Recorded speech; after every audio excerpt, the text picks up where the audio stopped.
That's funny. Two parts of your ears.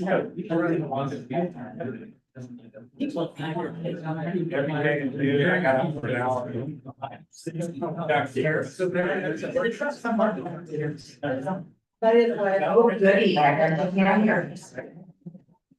Welcome, everybody. Thank you for coming tonight. It's good to see you folks out here. I'm Annette Frank, the mayor of Dayton, and we have a whole host of people here, but I'm gonna hand it over to Jeremy, the city manager. He's gonna do some introductions and move on to our presentation. Thank you, Mayor. Good evening, everybody. Thank you for coming out and for taking an interest in your city government. My name is Jeremy Cole, and I'm the city manager here in Dayton. Tonight, we're here to get your input and your questions and your thoughts about how we fund law enforcement services here in the city. Here's what we have in store for you tonight. Our city staff have some information they'd like to share on the history of our local option levy that you voters approved about 5 years ago. That levy is how we pay for our law enforcement partners to patrol here, provide dedicated patrol, protect and serve you, the citizens. That levy also pays for code enforcement and municipal court. Every 5 years, we have to renew that levy by asking you, the voters, to weigh in on if we're going to continue paying for this service by asking you to pay this levy. So our city staff have some information that they'd like to share, both on the financial history of this levy, as well as the results from a survey that you took back in December. After that, we're going to turn it over to our law enforcement partners. The sheriff here. There's the sheriff. Sheriff Elliott is here with us tonight. You'll hear directly from them on how they protect and serve you day after day in this community. Then after that, we want to open it up to hear from you. What do you expect? What do you want to see from your deputy here in the city of Dayton? And lastly, we have some surveys that we'd like you to fill out. We already see that some of you have started looking at. That information and the information that we gained tonight will help your city council in the next steps of this process of potentially referring this renewal to you, the voters, in November. Your voice matters in this process. That's why we're here tonight. Before we get started, I'd like to note why we're not here tonight. We're not here to talk about water or sewer or water or sewer bills. We have a town hall meeting that we're going to have in April to talk specifically about that. In the Ferry Street news that's coming out, you'll have more information about when that's going to take place. But we do have a water town hall coming up in April. And secondly, we're here to talk about our Dayton law enforcement. The law enforcement services that we have control of here in Dayton. We do not have control over law enforcement at the state level or at the federal level. So I just want to be aware of the purpose of tonight's meeting. So thank you all for being here tonight. We look forward to hearing from you, the people. With that, before we kick things off, I want to introduce everybody here, your city council, your staff, and your sheriff's office to introduce themselves. I'm Ron Walker. I've been the the city finance director since in office. Scott Holbrook, City Councilman. I'm Robin Peterson, City Council. Hi, everybody. I'm Drew Hildebrand. I'm on the city council, council president for the last couple of years.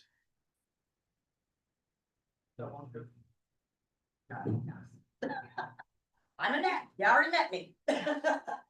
Kitty Mackin, I'm on the council. I'm Cole Wilkins, on city council. Dave Rucklos, Tourism Economic Development Director for the city. My name is Matt Twitchell. I'm a deputy sheriff contracted to the city of Dayton. I'm Sergeant Robert Bates. Pull this away from me a little bit. I'm the supervising sergeant for the city of Dayton, contract with sheriff's office. Sam Elliott, County Sheriff. Good evening, my name is Brandon Bell, I'm the undersheriff for Yamhill County, I've had pleasure of actually working in Dayton as a contractor, so I recognize some familiar faces, happy to be here. I'm Rocio Vargas, I'm the city recorder.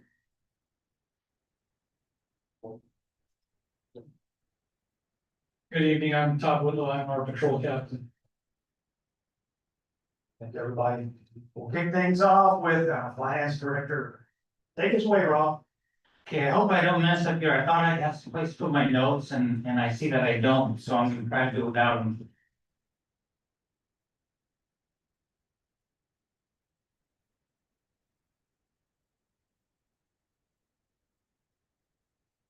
All right, so this is the town hall for the local option levy.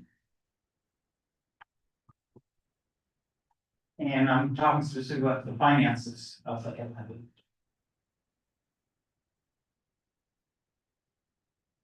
So my agenda is we're gonna talk about what other municipalities in the area are doing. How Dayton compares to those. And then a little bit of background on finances. Okay, so what other municipalities are doing? Okay, so we're not the only one that has a public safety fee. Both Amity and Willamina have one also, and as you can see, it's comparable to the one we have now. An interesting note is that our fee would be half as much if we had put it in at the beginning of the year as we originally planned, but we weren't able to, so it didn't start until January 1st, and so it's more than what the plan was originally.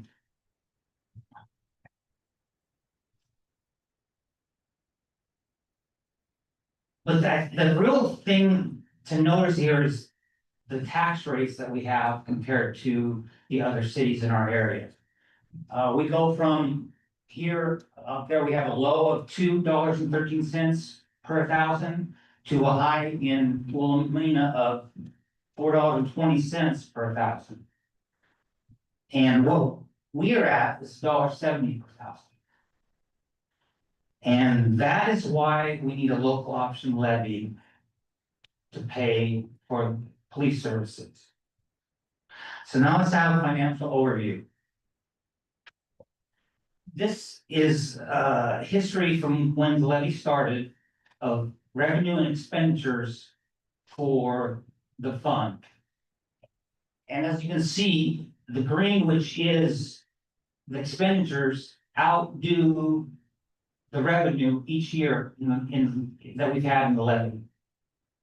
Even with this year projected with the public safety fee, and that's what is in red there in the last graph.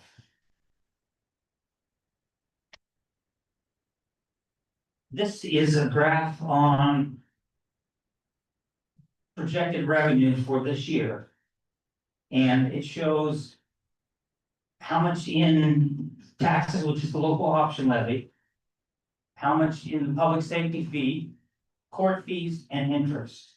So this is what makes up the total amount of revenue for the fund. And here are expenditures. And as you can see, there is personnel, which is basically code enforcement and overhead and payroll taxes and retirement funding. Material and services is basically the court, the municipal court judge and the sheriff contract. And then, capital outlay is 911 and, a few, equipment, expenditures. And lastly, this just is a better example. This is the same information the first graph was, but it shows how much deficit we have each year in the local operating levy fund. And as you can see, the projected deficit for the current year is about 6,000. So, any questions? What is code enforcement? It's, the code that we have in the city, making sure that people are following the city laws. So, Yes, but yeah, just wanted to clarify. So the sheriff's office is paid for, a larger pool of monies for the whole county. This is specific to Dayton. yes, we have 40 hours dedicated to Dayton, each month, each week, and that pays for that. But the sheriff's office also provides basic coverage without specific Dayton-oriented coverage. I just want to clarify, because prior to this levy, we still have the sheriff's office. Yes, what happens is a sheriff in the area Right. could help with those situations, but we wouldn't have anybody dedicated to Dayton. On one of your charts, you were comparing property taxes for us versus other small towns. So do all those other small towns have police, full-time police included in the property tax? Is that why you're making that comparison? Well, there's two that use the public safety fee also help pay for their policing. And the other ones, yes, that have higher tax rates, they pay for it out of their tax base, yes. They have their own dedicated. So that's In part their of, general that is fund. part of their property tax. Yes. So we have, like he was talking about, we have stuff about property taxes, like the CEO was talking about, pay for the sheriff's department, and then we're gonna pay for this too. Yes, part of your property tax that you pay is the total property tax, part of it does go to the Yamhill County Sheriff Department. But the part that Dayton could use to pay for it would have to come either out of the $1.70 per 1,000 or out of the local option levy. That's if we want dedicated services. Yeah. So. Tickets stay right. Do you get any, does this town get any of that? Is that all goes to the county and the state? It's my understanding that that's some of what the court fees are. Yeah. And I showed on that graph, there was one of the revenue sources with court fees. So the town itself doesn't get any of that? The town gets it, but it's a very, very small, That's what I'm asking. yeah. If you could put up the other graph, we look at that. So as you can see, the 11,490 is the piece that we get. That's it. Yeah, that's why I'm asking. Yeah. So that's from our local police person and the county, anyone that hands out tickets, that goes from it. Yeah. Yeah. Even if the state writes tickets. We don't I've get seen any, state pulls people over in this town too. So the 11,000. They do, I've seen it. The 11,000, You don't get that. I'm about there. The 11,490 is for any citations through Allen Municipal Court. So if the state trooper writes a ticket in the city limits, that doesn't go to our municipal. So the 14 or 12, that's per household, right?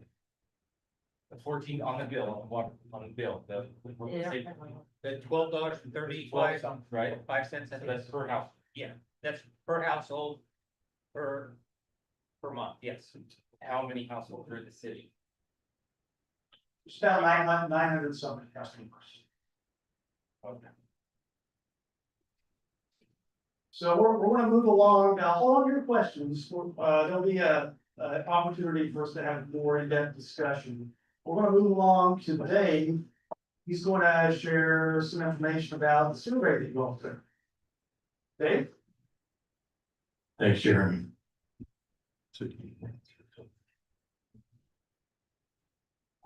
Got it. Thank you. All right, we'll start with slide number 1. We went out and took a survey of those residents in the city that we had email addresses for. We get those through the utility department.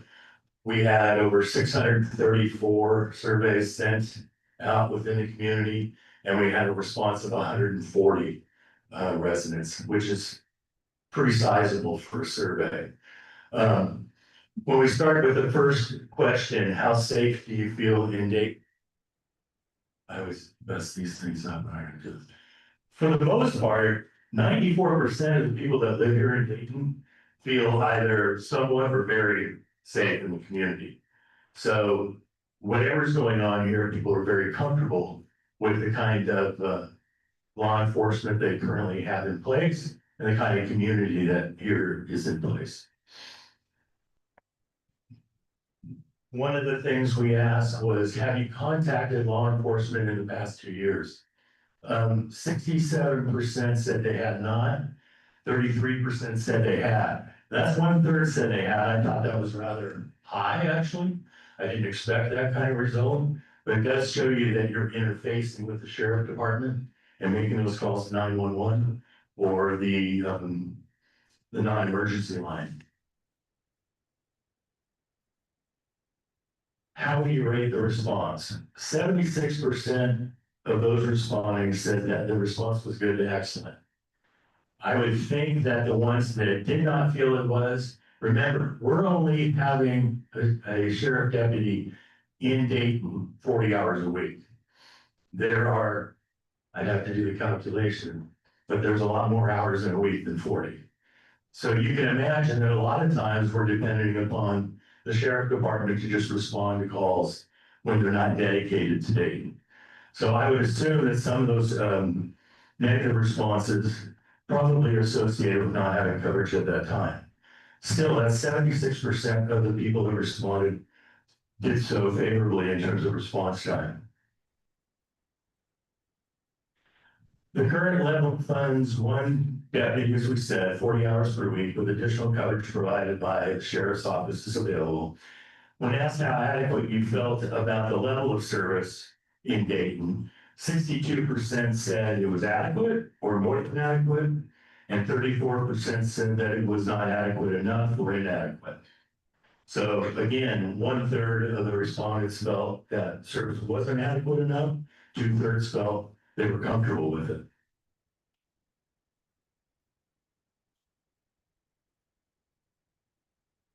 How, let's see, when current road expires.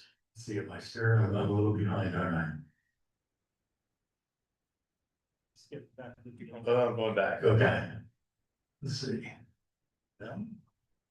Should be in order. Yeah, okay. This one says, when the current levy expires on June 30th of 2027, would you support renewing it at the current rate? 59% said yes, 14% said no, and 27% were unsure, meaning, yeah, you might support it, but you're not sure. You want details, you want more information, you want more communication. And that's certainly understandable to know what that levy is going to cover.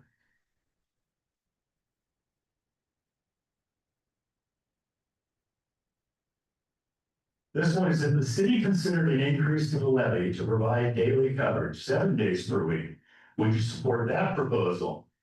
41% said yes, 26% said no, and a total of 33% again said they were unsure. So it just leads us to conclude that a lot of people, they want more information.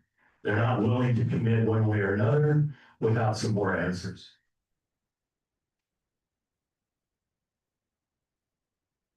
The last slide says, please rank the following public safety priorities for Dayton.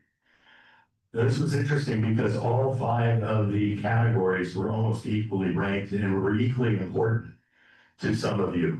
Some might have considered one more important than another versus another person thinking something else was. But maintaining the current patrol levels, increasing patrol coverage or enhancing traffic enforcement, expanding community policing and improving emergency response times appear to be important to everybody to some degree. So that was the result of that as well, that you do feel law enforcement is an important element in the community, especially in those categories. So that concludes the survey results. At this time, we had a lot of comments that also accompanied the survey. A lot of concern at times for cost, for expenditure, what it's going to be, you know, to your pocketbook. And certainly that begs the question of more information, which is one of the reasons why we're here tonight and sharing it with you at this town hall.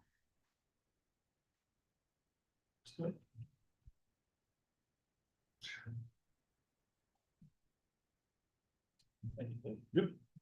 All right. I want to turn it over to our sheriff. Thank you, Sheriff. Well, good evening. I'm gonna probably wander from my slides a little bit and try to answer some of the questions that already have come up just through the presentation so far. So Dave's been a long time partner with the Unknown County Sheriff's Office. The Under Sheriff mentioned he was a contract deputy here a long time ago. Sergeant Eubanks also worked here in the city of Dayton a long time ago.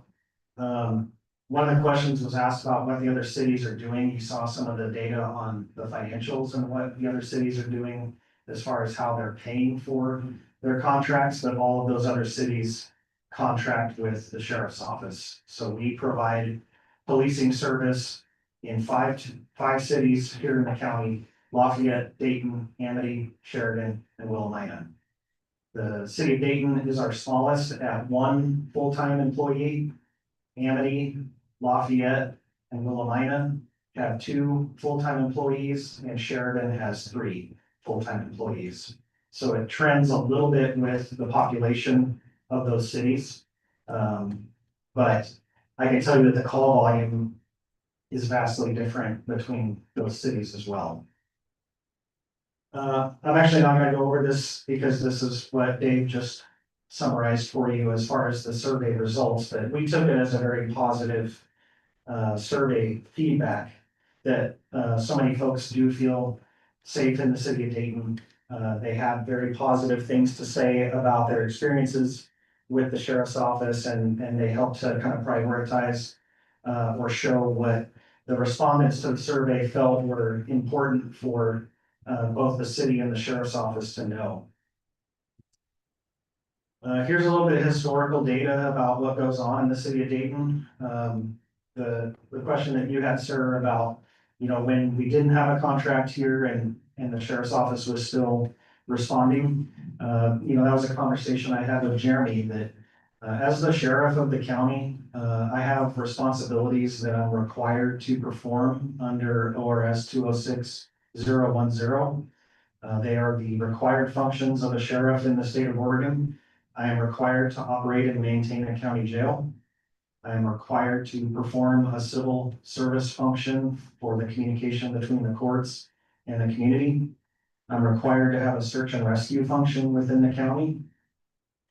And I'm required to protect the county from riot and essentially disruptive behavior. Some would extrapolate that to mean patrol. But nowhere does it specifically call out that I'm required to field patrol deputies in the county. Obviously, there's a long history of that being the case. But to your point, yes, we would still respond to emergencies in the city of Dayton without a contract. You would not see the presence because you're going to rely on the central deputy who's responsible for Hopewell to Carlton, from Highway 18 and Masonville to the scales, on 18. So he's got a very large territory that, they're responsible for, where Dayton falls in our central district. Call load has been fairly consistent. It did spike a little bit during the COVID and post-COVID years. We saw that across the county, a lot more people at home, a lot more concerns about people being cooped up and some of the issues that arose from that, the number of case numbers, and then how we have been responding to calls in the city of Dayton. You'll see that anytime there's a call in the city of Dayton, we're responding to it, regardless of whether Deputy Twitchell is on duty. Deputy Twitchell is your deputy that's assigned, that spends his work week here in the city. But we have had that in place for a long time with all of our city contracts, that we are answering those calls 24/7, 365, regardless of whether or not the city deputy is on. I'll be honest with you, we're at the point where we're having to do some analysis of whether those low priority calls are gonna pend until the next time that the city deputy is on duty. Just to give you an understanding of the resource limitations, I am currently funded in my entire budget for 30 patrol deputies. I have 30 deputies to handle all 718 square miles of the county. 10 of those 30 are paid for by the contracts with the 5 cities. So every contract position that I don't have is a deputy that gets laid off, or we just don't have that depth of resource. So when you think about staffing 7 days a week, 24 hours a day with 30 people, with people taking family leave, illnesses, major events that happen, we run skinny. It may seem like, I mean, we have the patrol captain here, the undersheriff here, the sergeant that supervises Deputy Twitchell himself. But, you know, that is what you would probably end up seeing during a week if there was a major incident, is you're gonna see command staff responding, because we're not flush with people. We don't have, you know, so many deputies working that they're bouncing off of each other all across the county. So we run a very, very lean organization, staffing wise. At any given time, if you take all the cities, you just talk about unincorporated Yamhill County, the reality is there's 3 people working per shift. So there's 3 deputies that are handling everything from Wilsonville Road at the county line with Clackamas to the top of the Coast Range with Tillamook. So they drive a lot and they do a lot, and they are extremely busy. The breakdown of the different call types, I think it kind of goes along with some of the survey results and things that are concerning to people. I'm sure that Deputy Twitchell would appreciate having a few less animal calls that he has to deal with, but Dayton right now seems to kind of be the hot spot for dogs at large and dog issues.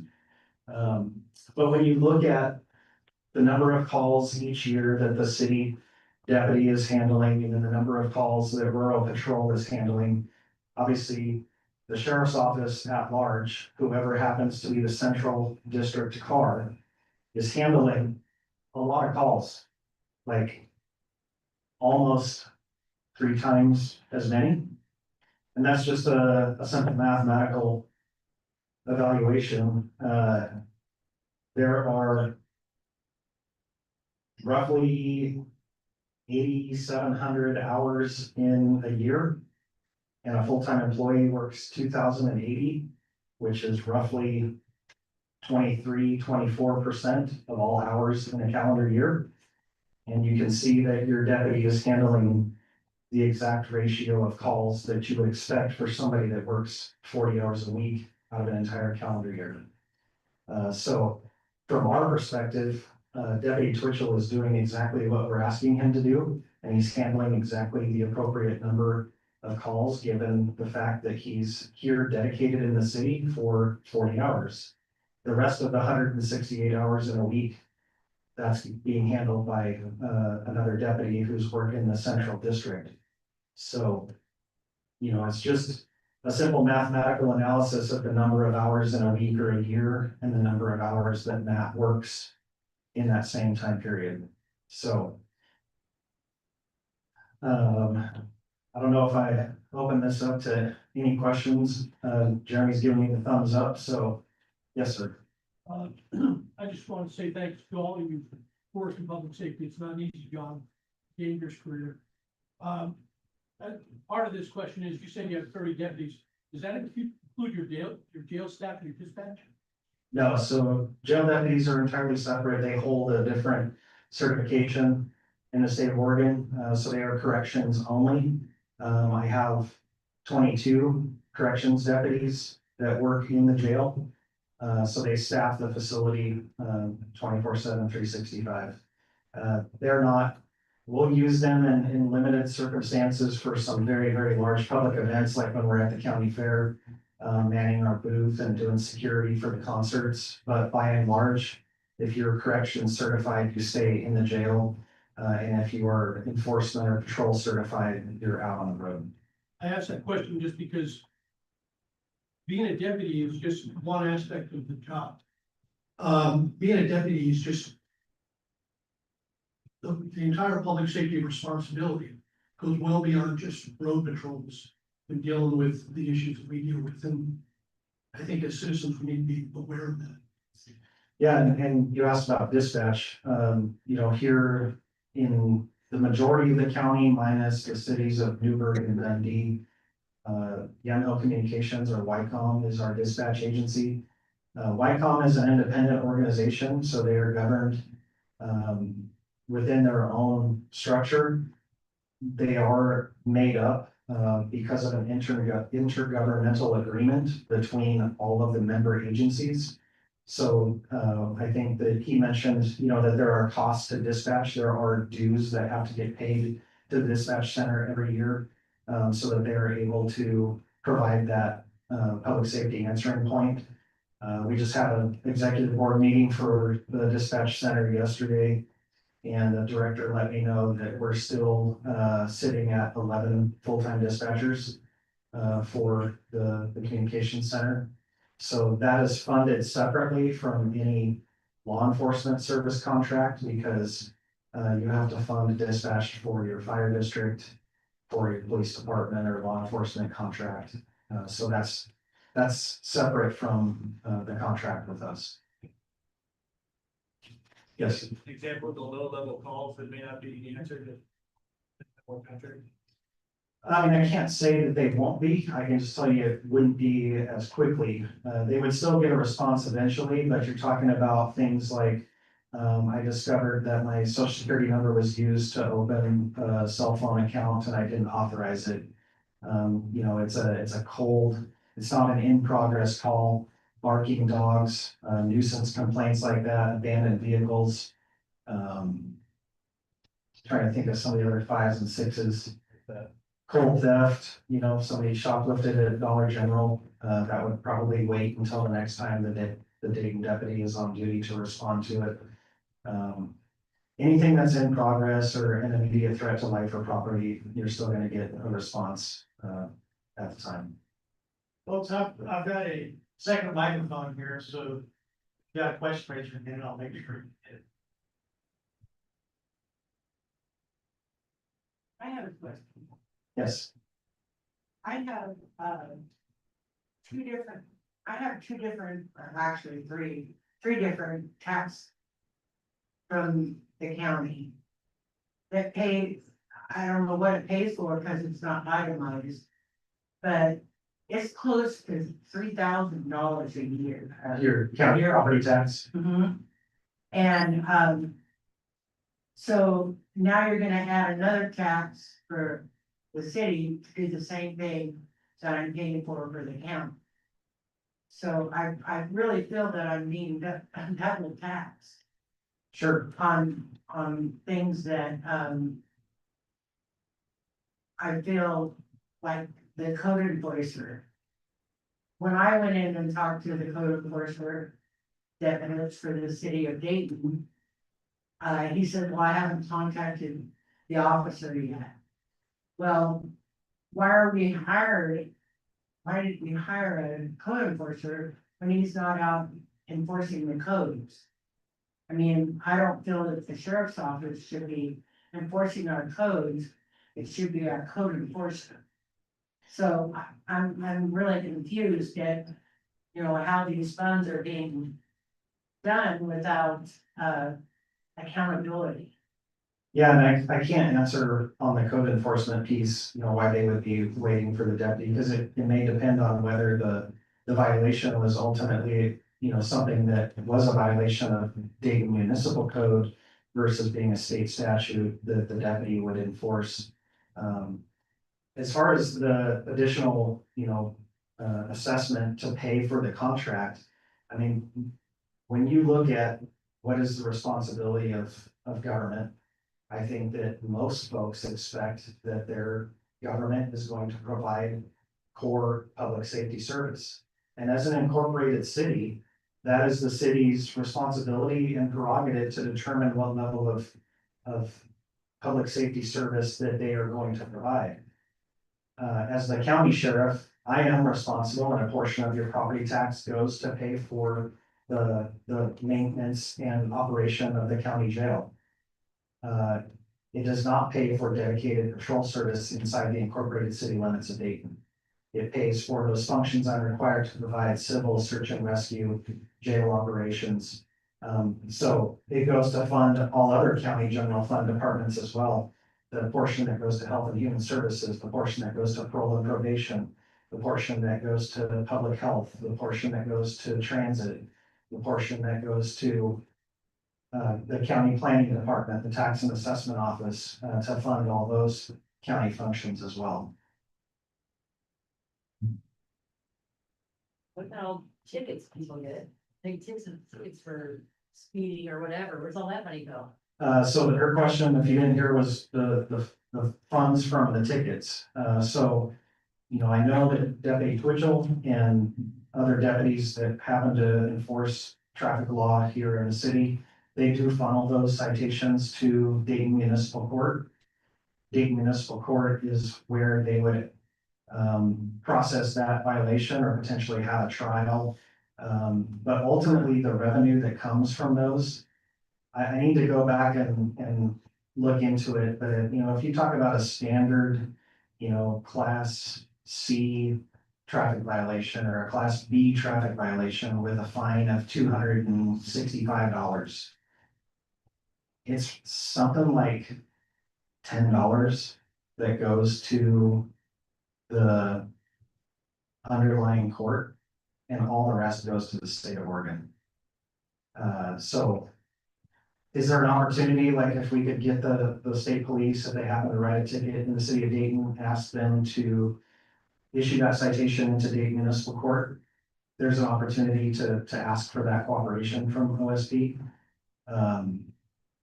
But again, it's a very small amount of any citation revenue that actually comes back to the city itself. The vast majority of it goes to the state of Oregon. We'll go with this gentleman and then ask up you. So your budget that the city gives the city of Dayton $67,641. No, that was, I think, whatever the portion of the revenue from whenever they imposed the assessment. The contract with my office for one full year of dedicated 40-hour per week coverage is $214,000.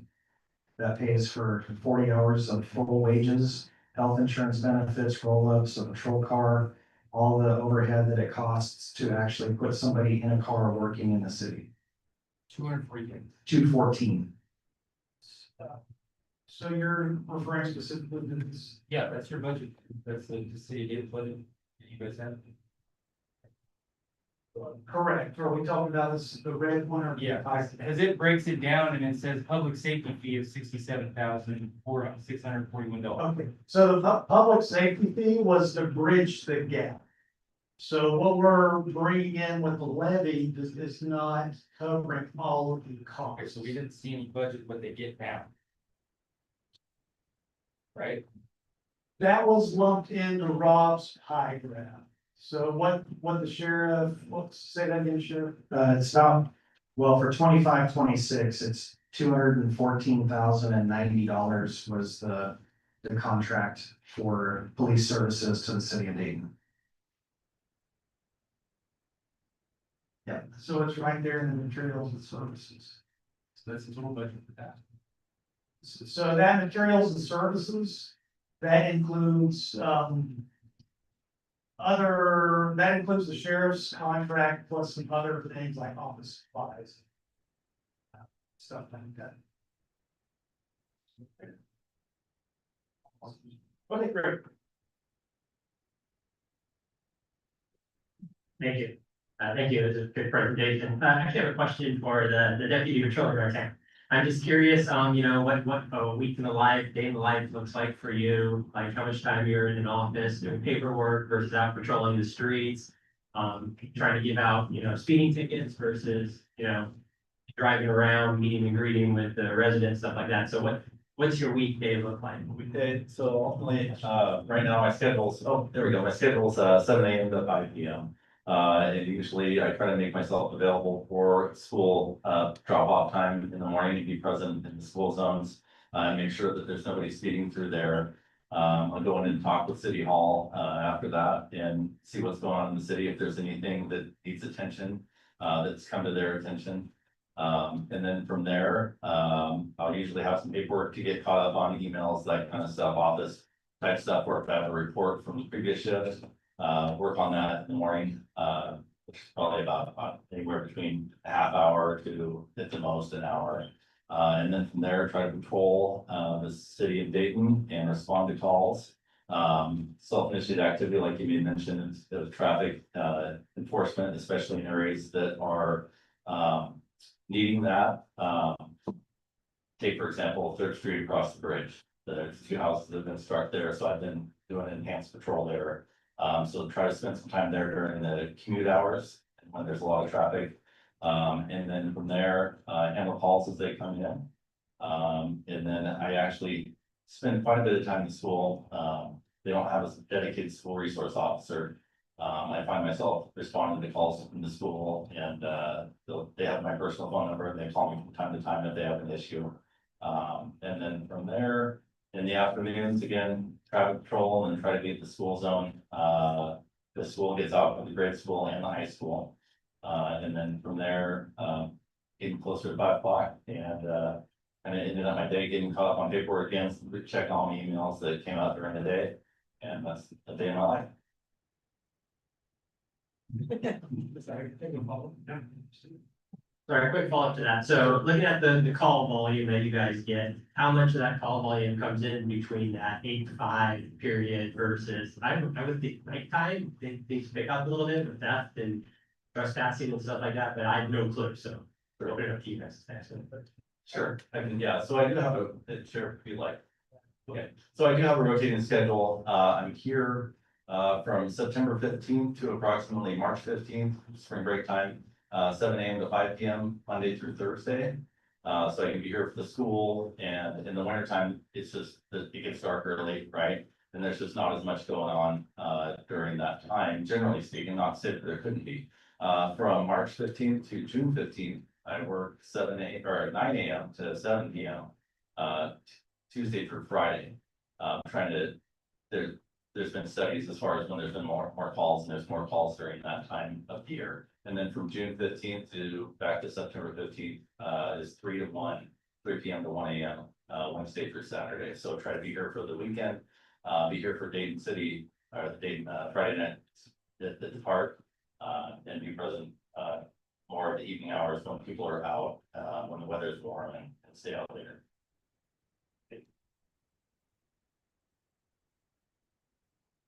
What other questions do you have? And I'm gonna ask our friend from the News Register to not print his schedule so that we can try to keep him guessing a little bit.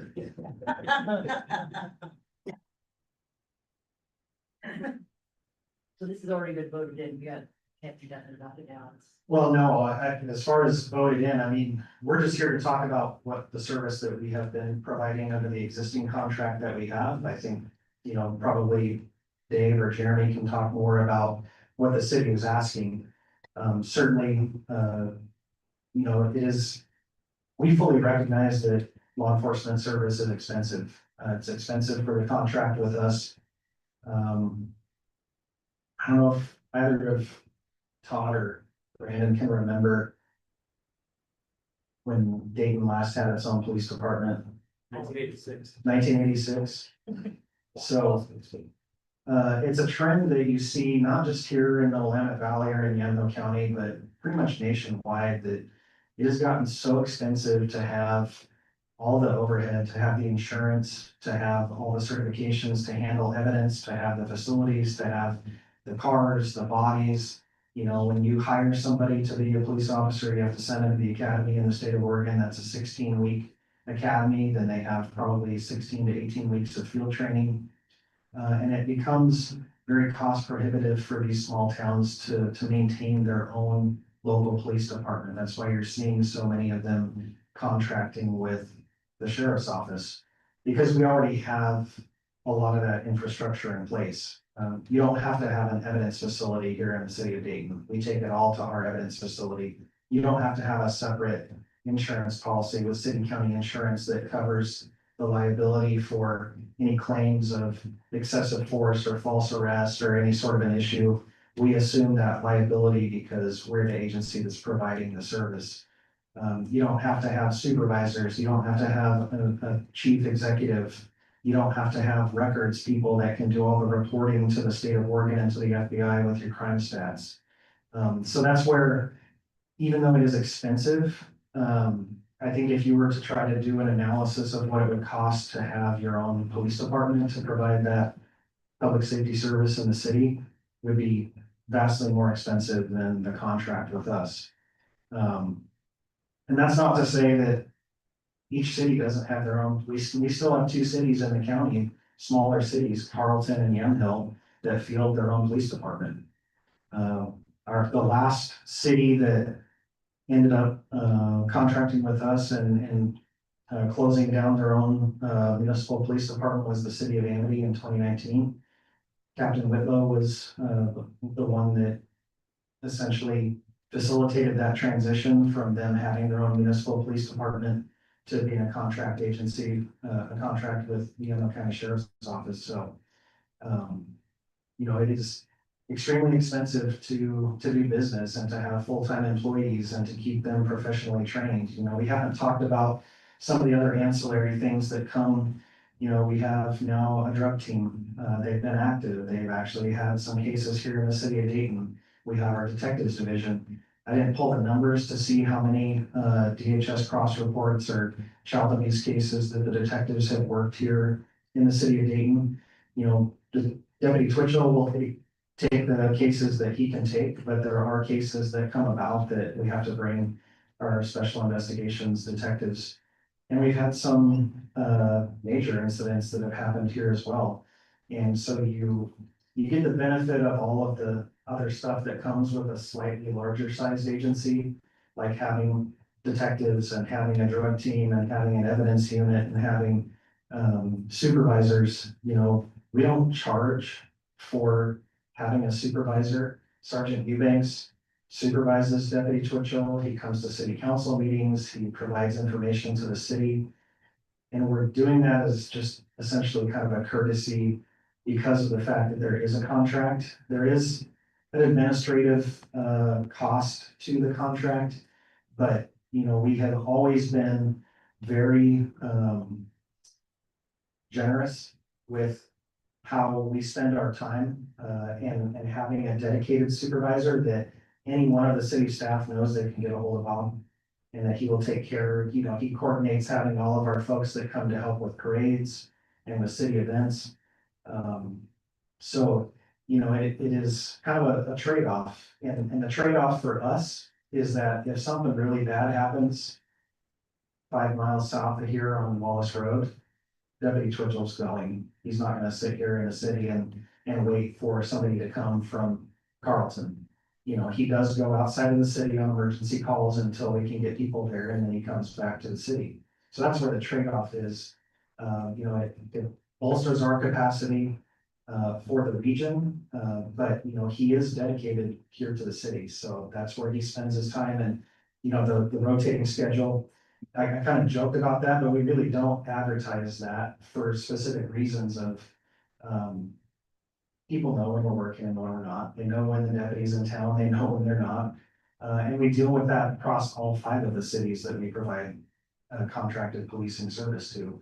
So, trying to get to, you know, a balance of, we look at the analysis of when the calls are happening. That's why his schedule does fall, you know, moving from beginning, you know, Monday through Thursday during the primary school time, through the beginning of school and into the winter till spring break, and then it shifts to including Fridays, and then it shifts again to including Saturdays in the summer and being here till 1 in the morning. So we do try to use his time in the best way for the city to make sure that he is here when those calls are happening, from the data that we can mine about when folks are calling and saying, hey, we need to talk to somebody. Thank you, Sheriff. And I'd just like to add, listen, the voters, a little over 4 years ago, voted to approve a levy to pay for those wonderful services that you just described. That authorization is going to expire next year, June 30th, 2027. Your city council is going to take the information they gained from this process and through further engagement throughout the year to decide what, if anything, they should ask you, the voters, to weigh on in November on potentially renewing this levy. So every 5 years, it expires, and they have to go back to the voters to ask you, yes or no, do we renew this study? I had another follow-up question for you, Sheriff. So when you said you have a drug unit or you have detectives, do they bill against this public safety contract as well? No, So that's just coming out of your other core funding. correct, So what we're getting the benefit. correct. All right, thank you. Is there a cost for like speed signs? That you affect, there's one that sets out there on Wallace Road. On the bridge, Yeah. That be there? is that a city-owned sign? Are you talking on Wallace Road? Yeah. That's a ODOT highway, we're not. That's not what we got. Okay, I just wonder if there's a cost. There is a cost to them, because I know that our county public works department has purchased, I think, like 8 of them now. They move them around the county on county roadways. They're solar powered. I couldn't tell you how much they cost, but I don't care about Yeah. the cost, I was just wondering, because I know some places they have cameras on them. As long as you put a sign up. And then that way, when speeders come through, they take their picture. And then you can mail them a ticket. yeah, you just have to have somebody that is certified in the state of Oregon to issue citations that can review those images and be able to fill out the citation and mail it to the people. We don't have any photo traffic enforcement through the sheriff's office at all. Because I know they still do it in Sherwood. Yeah, Sherwood's got on Newburgh, city of Newburgh just put one They up. put it back up again. We don't have any photo traffic enforcement. Right, I was just So, wondering if you could put. Basically Wallace Road. That would take care of that right there. Because they fly through there constantly. yeah, that's an ODOT question Yeah, Yeah, and state also highway. they come flying through, on ferry. yes. And so that would eliminate his time for something else, because that would take care of that. Well, I mean, he would have to go back through all the, whenever it triggers and says, then he would have to, you know, do all the work behind the scenes, so, yeah, there is some trade-off to it, but, I mean, we haven't had any of the cities or, we have not pursued any photo speed or photo red light, across the county. That's too bad. You need to do it down where the light used to be. It's not there anymore. And that way you catch the ones that don't stop. Which is a lot. Yeah. What other questions do you have? So that graph that you had up earlier with the 388,000. Was that the whole meeting budget? No, that's just, so.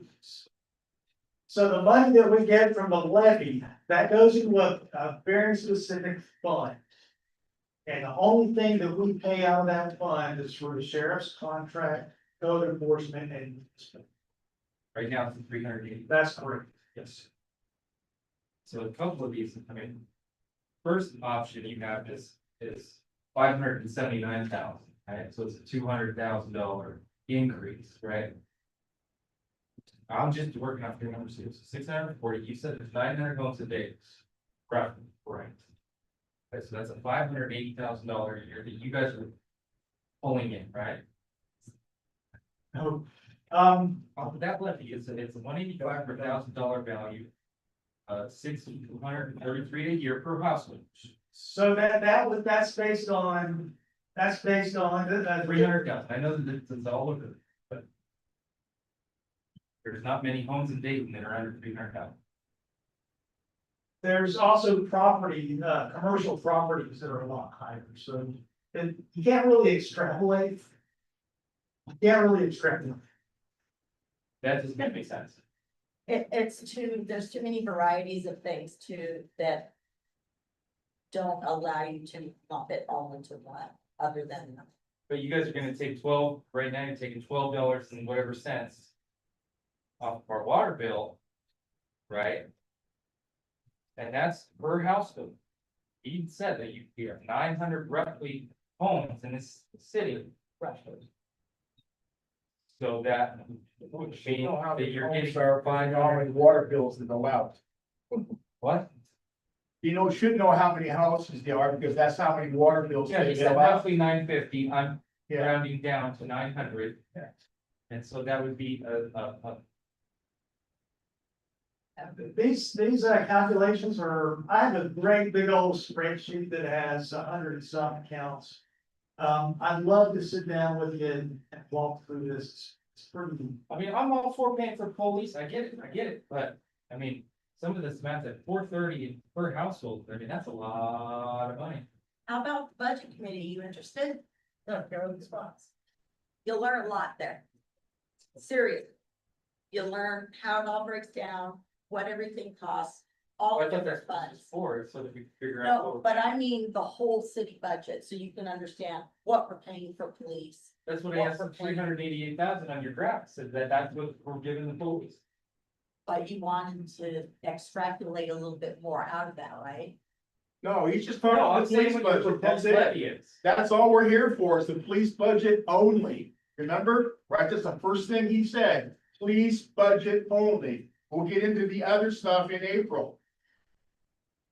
I'm not, That's what you guys said. Isn't that exactly what you That's said? exactly what I said. Okay, so that's what he's but I'm talking about. trying to understand what he's trying to extrapolate from I'm that. trying to figure out if you guys say that there's 900 customers getting paid by the water bill, right? That is And correct. then there's two of these options that are water bill plus yearly taxes.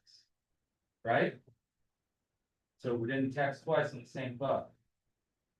One of them, just the $4.30 per $1,000 valuation, so it's $1,400 a year. Right? Per house. That'd be over $1 million. 1.3 million.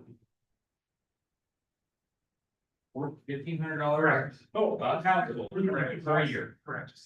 900 homes is 1.345 million. That would be double to add 2 days. And I'm fine, I'm not saying that, I'm just trying to come up with the math here on how much we're gonna be paying as a community. Because, I mean, if we're gonna double the police fund, then okay, but, I mean, that's not up to me to say, I'm just trying to figure out how much more I'm gonna have to come out of pocket. And how much the city's gonna recoup from this, I mean, are we doubling the levy for? If you wanted to, so the current levy is $1.85 per thousand. Which doesn't cover it. If we wanted to add 2 deputies, it would have to go to $4.30 per thousand.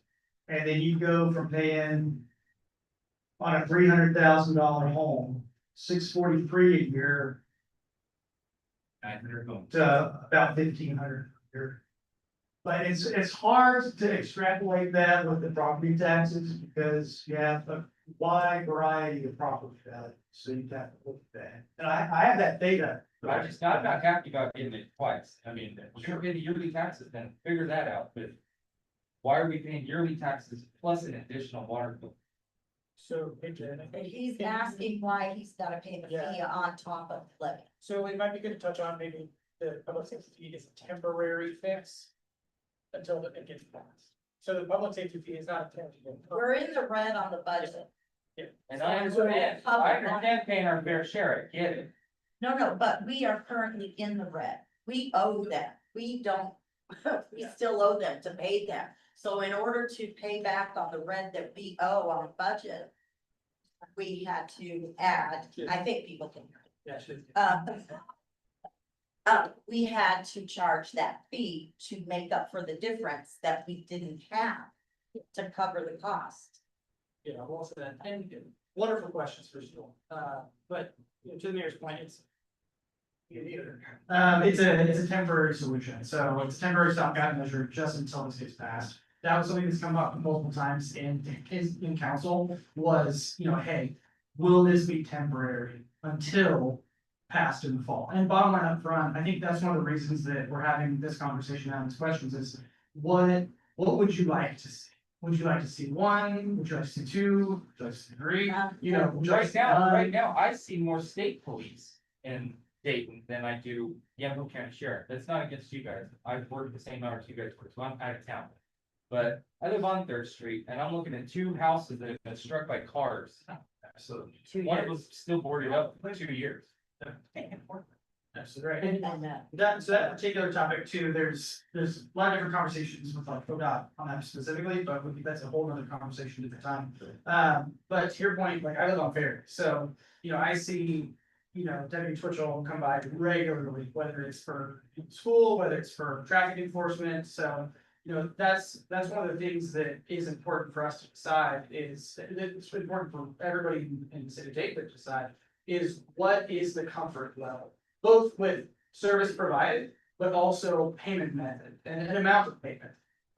You know, right now, the choice that we made for the public safety fee was that mandatory, like you said, that mandatory stopgap measure, but it's only to fulfill the required levy amounts for this time being. But when it comes before you guys, you know, that's one of the reasons we have the survey is, you know, to hear back so that we know what to put forward to the voters, because to your point on all the options of, you know, funding X, Y, or Z amount, option 1, 2, 3, you know. What we go with for what we put forward is going to be based on feedback. We're not going to go and say, hey, we want, you know, 3 of these at, you know, funding, and that's what we're gonna put forward based on our decision. It's gonna be entirely based off the feedback from the surveys, from, you know, talking with you guys. So that's why this is really important, and, you know, with the funding questions are really good, so thank you for stuff. But I'll hand them up.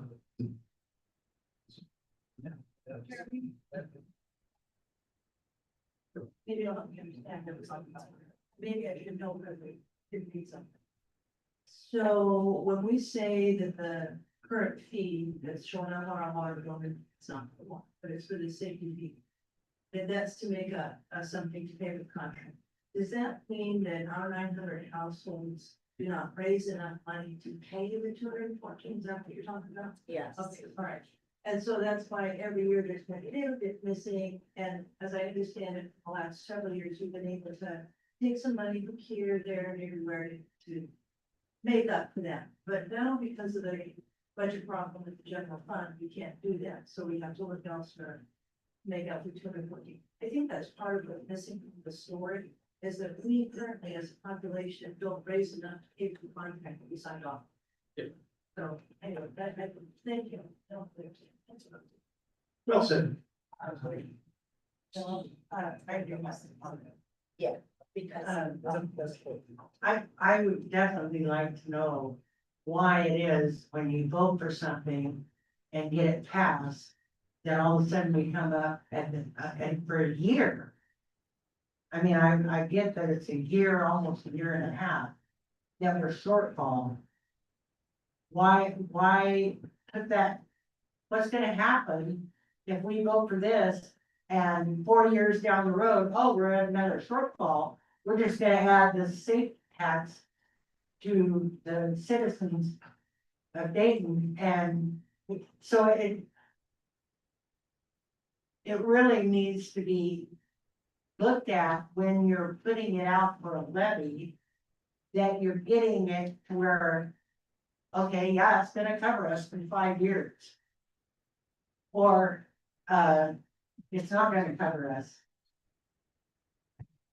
If you look back in history, there was a levy put forward and it did not pass. Yep. So the decision was made to come back with the old amount and get that levy voted on, and that passed.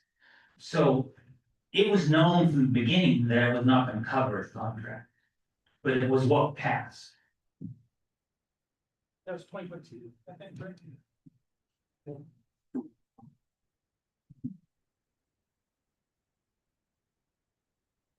What other questions do you have? How much does the fire department get out of this? Is it just only for fully? Does the city get any money from the school for, providing an office? It's not their own office. No. You guys are hourly, right? Depends on which one of us you're talking to. Okay, so he would be an hourly. He's hourly. You guys are salary supervisor? Okay, so we can pretty much justify the 2,800 hours for him, plus some overtime, right? It's all in trash. I mean, you can get within $20,000 of what you're gonna pay him for plus another officer, right? Well, yes, we could tell you what those costs would be, but I can tell you that that's the balancing act that I have to do every year, is because the county board of commissioners is asking me, why are we supplementing the cost of these deputies to work in the cities? Because what we charge for him is not covering true cost. So even that 214 that the contract currently is getting billed at a step 6 out of a step 8. So our collective bargaining agreement with the union that represents the deputies has 8 steps. Because there's transition that can happen if somebody comes out, somebody new comes in. So Matt's been here a long time, he's topped out, he's a step 8. He's got incentives for longevity, education, certificate pay. So if I was to bill true cost for what it costs to have him here 40 hours a week, it would be much more than what you're paying now.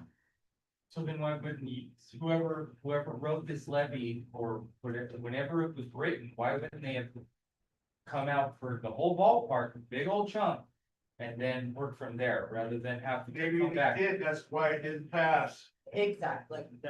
And that's the trade-off too, is when we have, a crash down at Webfoot in Stringtown, which is outside the city limits, and he goes until somebody else gets there.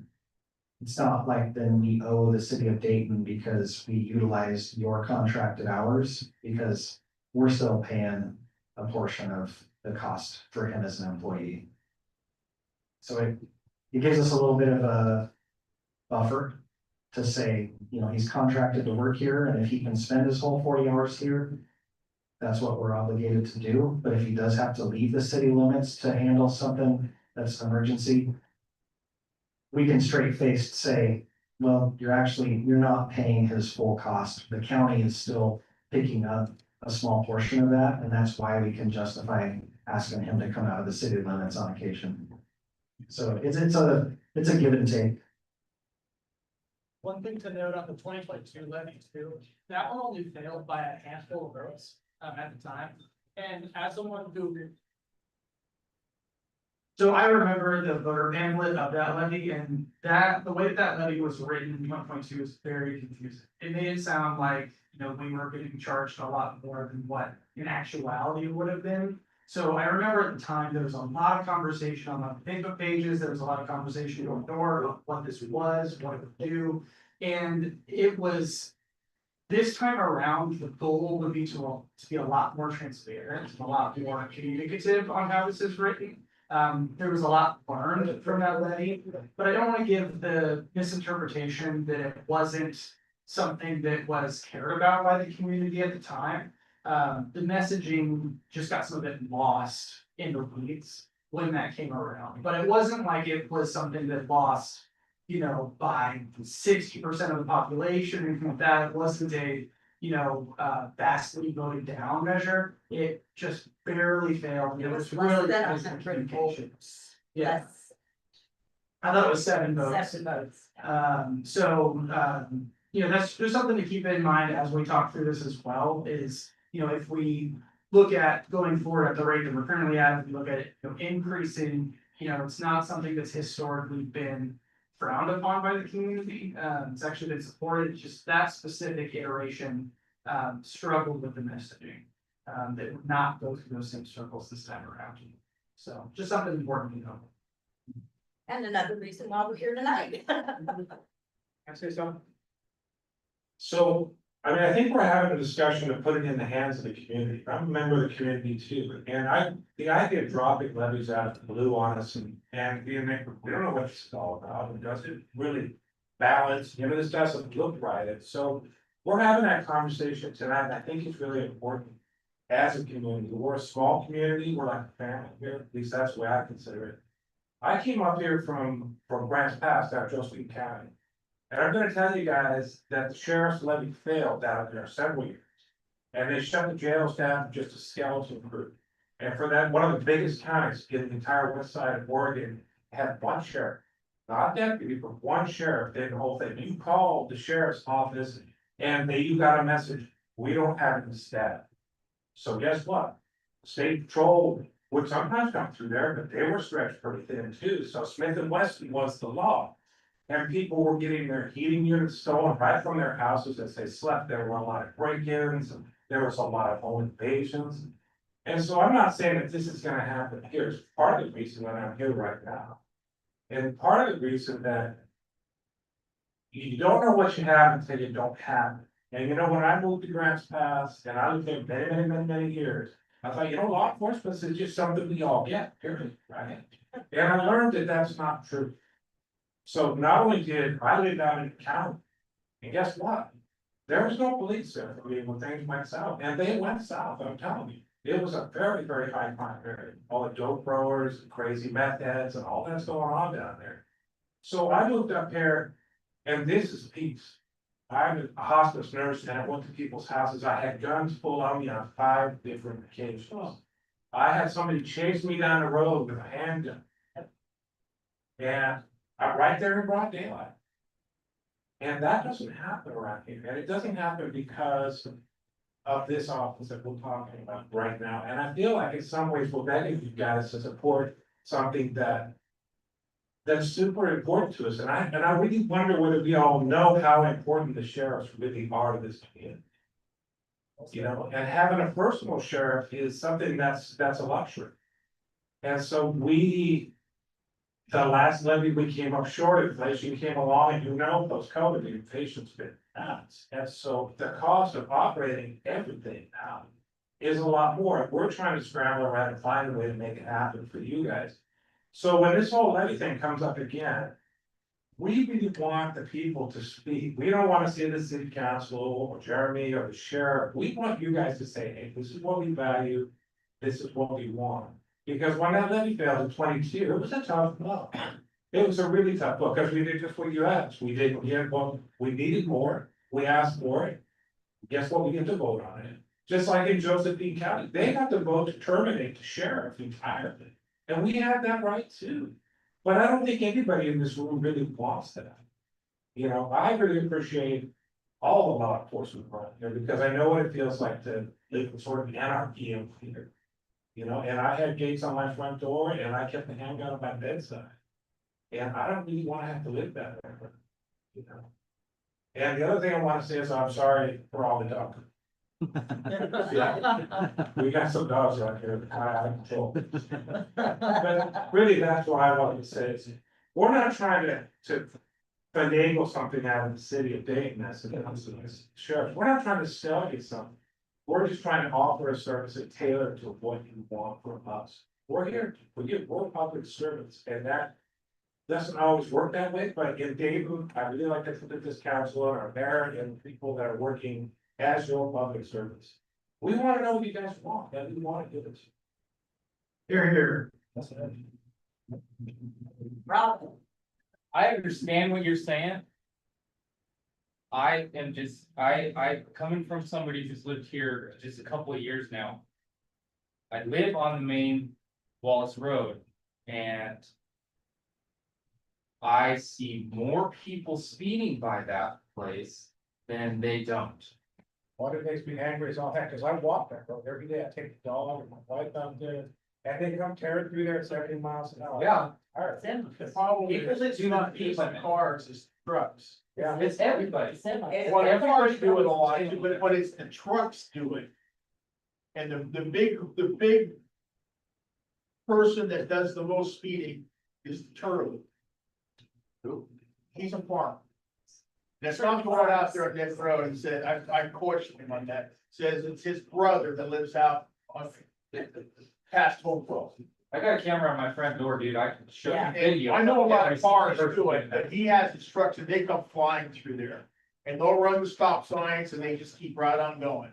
So Mike, I got a question for the city council. What is it that you guys want to see out of this levy?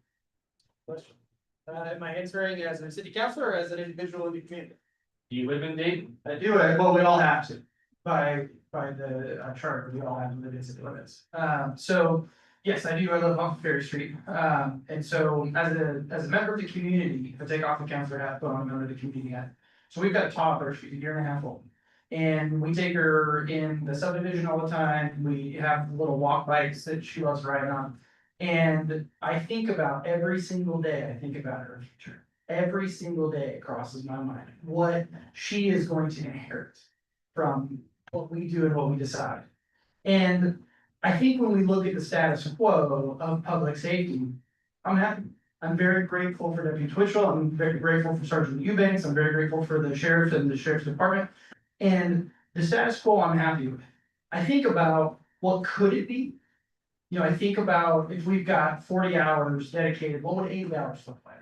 What would 120 hours look like? What would 0 hours look like? And so that's the crux of it. What am I comfortable paying for my daughter's future? I would pay anything, if I'm being honest. But in the realm of the reality, I think that, you know, if I'm putting on my member of the community hat, I'd like to maintain at minimum what we have, but I'd like to go up to 80, is what I would like to see. But putting my counselor hat back on, you know, it's really whatever the community at large decides, you know, we're using the example, it was just for Wallace Road. You know, that's the status quo that we're talking about. Are you satisfied with that status quo?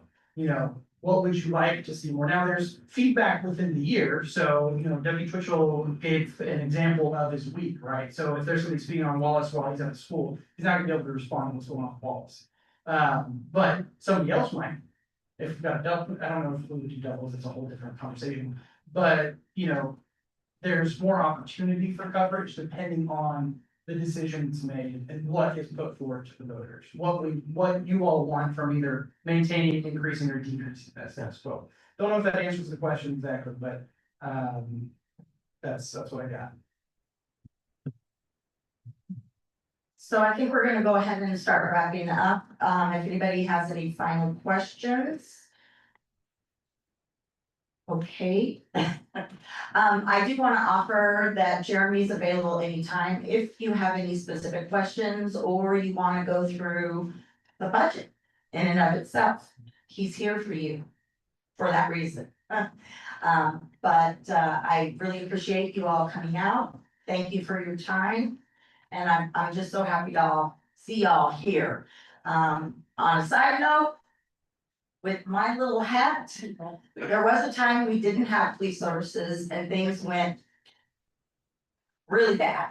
You think Ferry is bad now, it was way bad. I mean, people were doing drug sales on the corner, okay? That's how bad. We've got it really nice. But if I had my way, I would love to see two deputies. Thank you all. We'll be around if anybody wants to get asked. Absolutely, anytime we're here. Thank you, Sharon.